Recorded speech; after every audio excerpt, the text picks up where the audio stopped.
Hello friends, welcome to the lecture. In this lecture, we will see the state of stress at a point. At a point, what will be the state of stress or condition of stress at that point? This can be easily explained by using two terms.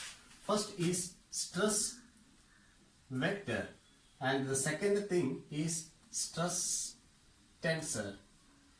So a stress vector and stress tensor are used for explaining the state of stress at a point.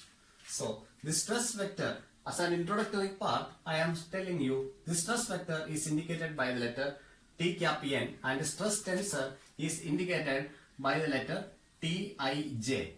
Normally this is expressed as a 3 by 3 matrix in the 3D state.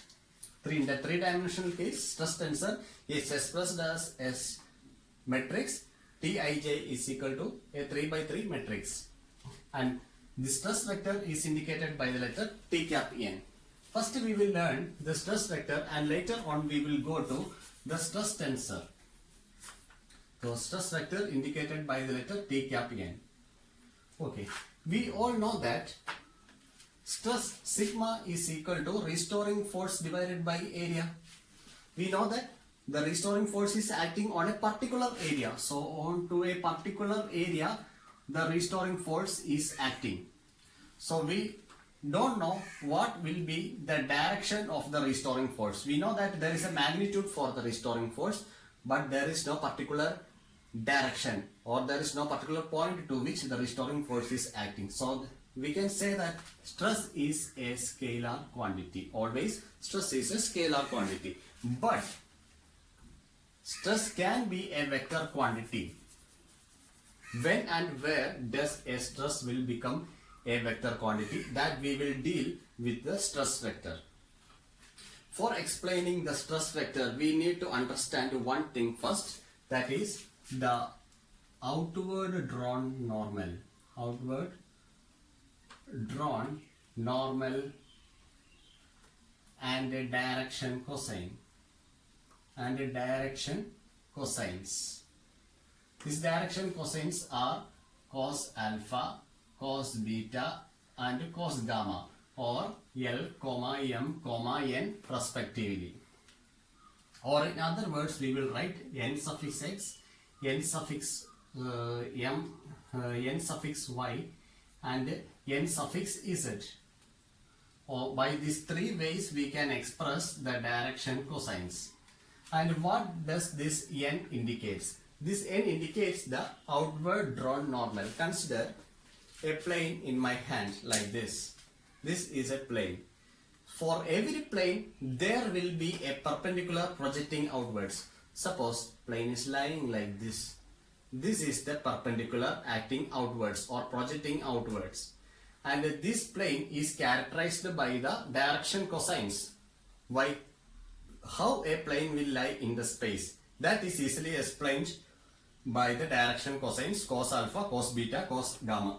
So all these are angles how the plane is tilted in space or how the plane is lying in the space. That is alpha, beta and gamma.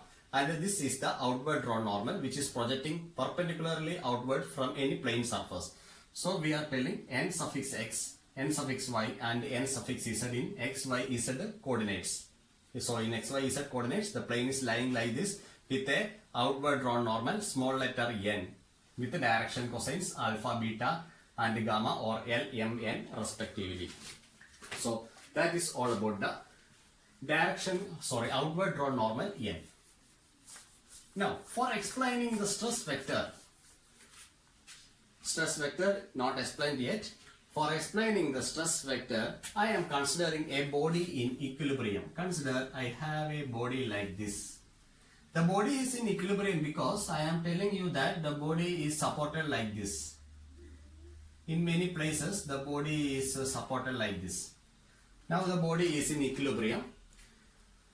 But understand one thing, this is an elastic body and this supports I am giving, it will not yield. This will not make any deformation. Okay. Now this is in equilibrium. I am just removing these supports. This is our body. Now I am cutting the body with a cutting plane. So this is a cutting plane and I cut this body into two parts. Now I have a part like this here. I have another part here. For this body, it has two parts like this. This part is A and this part is B. Okay, fine. Now, I am considering a small point here. This is point P dash and this is point P. This P dash is lying on a small area delta A dash, and this P is lying on a small area delta A. And another thing I understood is that there is an outward drawn normal, because this is a cross-sectional area or this is a plane.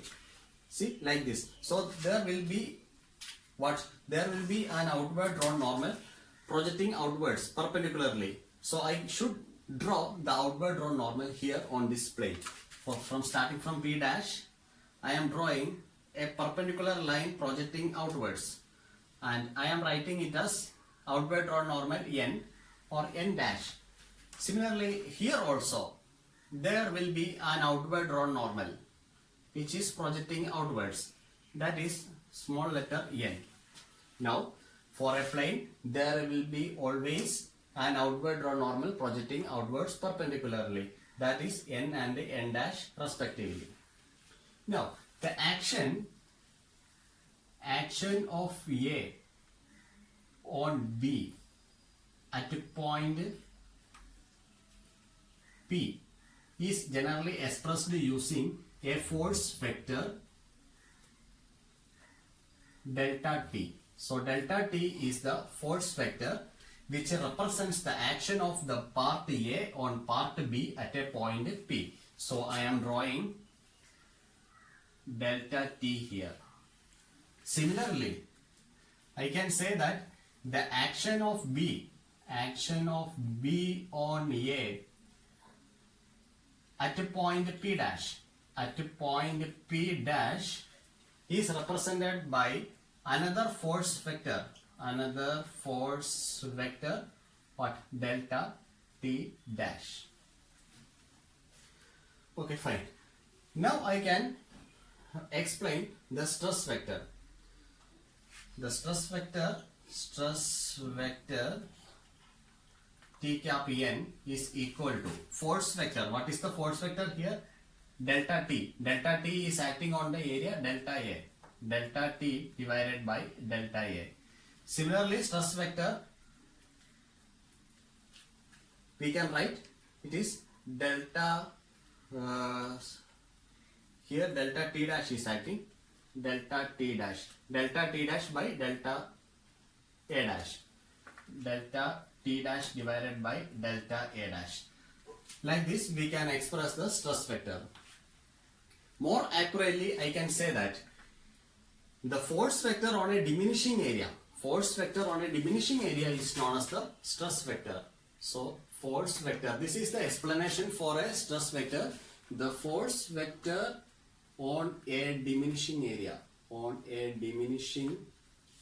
area is called stress vector. So stress vector is equal to limit delta A tends to 0, delta T divided by delta A. We can write it as dt divided by dA. T cap N is equal to dt divided by dA. This is the expression for stress vector. But we need to reach the state of stress at a point. Now we have stress vector in our hand. T cap N is equal to dt divided by dA. Before going to the state of stress at a point, we can see the characteristics of a stress vector. Always the stress vector will be acting on a surface. See, this is a plane surface. This is also a plane surface. So the first characteristics I can write: stress vector always act on a surface. The second point is that each stress vector is characterized by the corresponding plane on which it is acting. So each stress vector is characterized by corresponding plane on which it is acting. Corresponding plane on which it is acting. That is, it depends on, that is, the direction outward drawn normal. That is, the outward drawn normal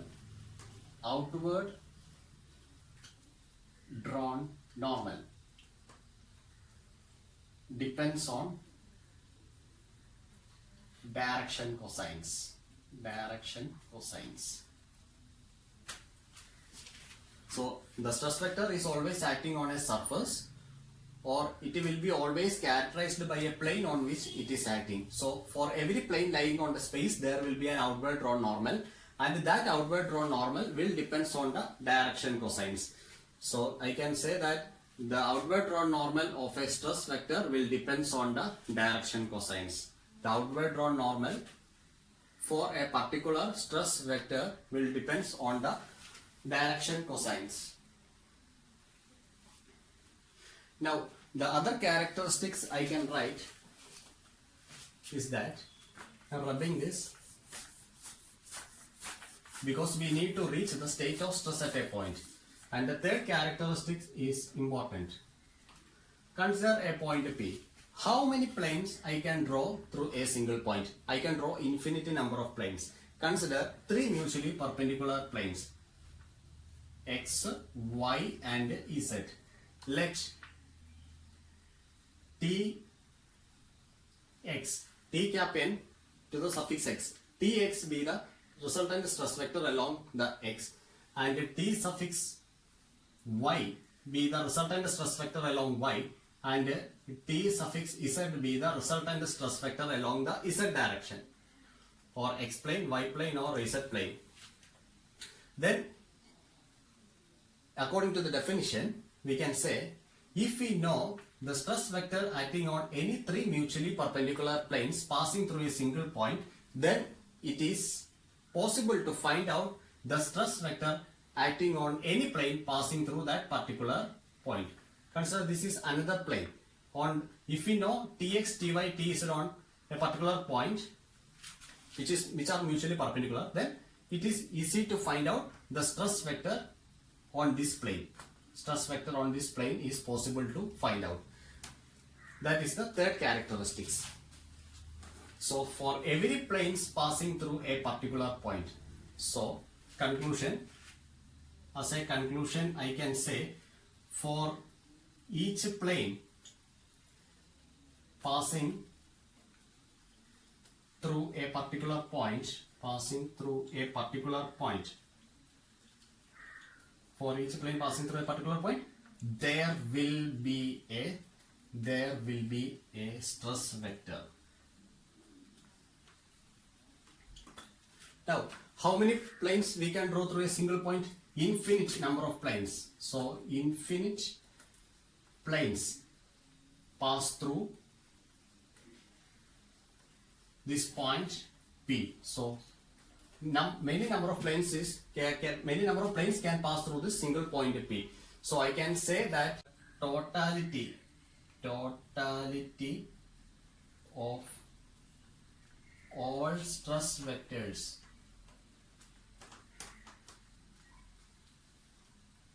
of each possible plane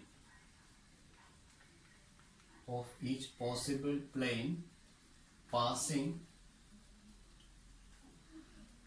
through a single point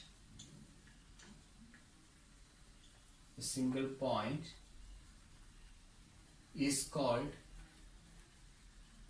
state of stress at a point.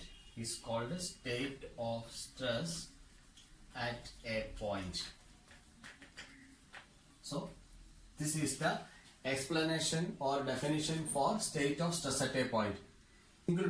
Through a single point, many number of planes can pass. Each plane is characterized by its own stress vector according to the characteristics too. So we can calculate the sum of the stress vectors on each possible planes passing through a single point, and the sum of the stress vectors on each possible planes through a single point is called state of stress at a point. Now we explain the state of stress at a point using the stress vectors. Now we need to go to the rectangular components. So here this T indicates the force vector and the T cap N indicates the stress vector. For getting the magnitude of the resultant stress vector, we can resolve the resultant stress vector. Now, why we are finding the magnitude of the resultant stress vector?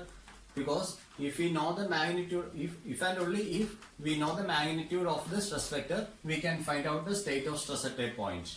Because state of stress at a point is defined as the totality of all the stress vectors on each possible plane passing through a single point. Therefore, we must know the magnitude of the resultant stress vector. So we can resolve the resultant stress vector on the basis of outward drawn normal. So one component is known as the normal stress component. Normal stress component. And the other component is known as the shear stress component.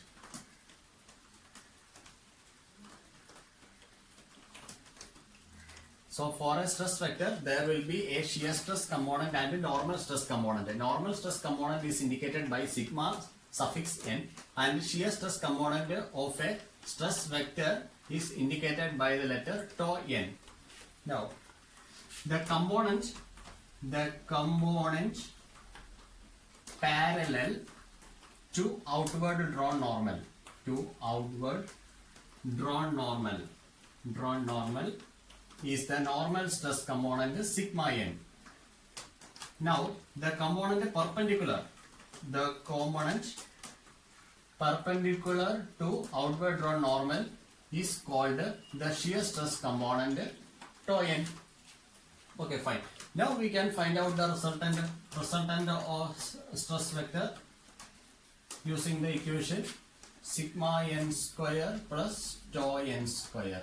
This is how we can find out the magnitude of the resultant stress vector. Now we can resolve the resultant stress vector along x, y, z axis. That we can demonstrate with the help of a figure. This one also I am representing in a figure. Consider the body here. This is the point P. Along from the point P, what? An outward drawn normal perpendicular is acting like this. The component parallel to the outward drawn normal is known as the normal stress component sigma n, and whatever perpendicular to the n is known as the shear stress component tau n. Now the resultant will be Tn. This is the resultant stress vector. Now we can resolve it along the xy axis. The component along the x-axis is represented like this, and the component along y-axis is represented like this, and the component along z-axis is represented like this.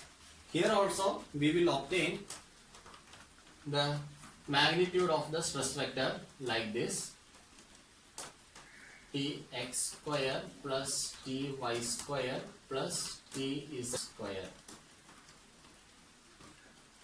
This is the equation for finding the resultant stress vector. So, if and only if we know the value of resultant stress vector, then only we can find out the magnitude of state of stress at a point. This is how we define the state of stress at a point using stress vectors. Now we are going to define the state of stress at a point using the stress tensor or rectangular stress components.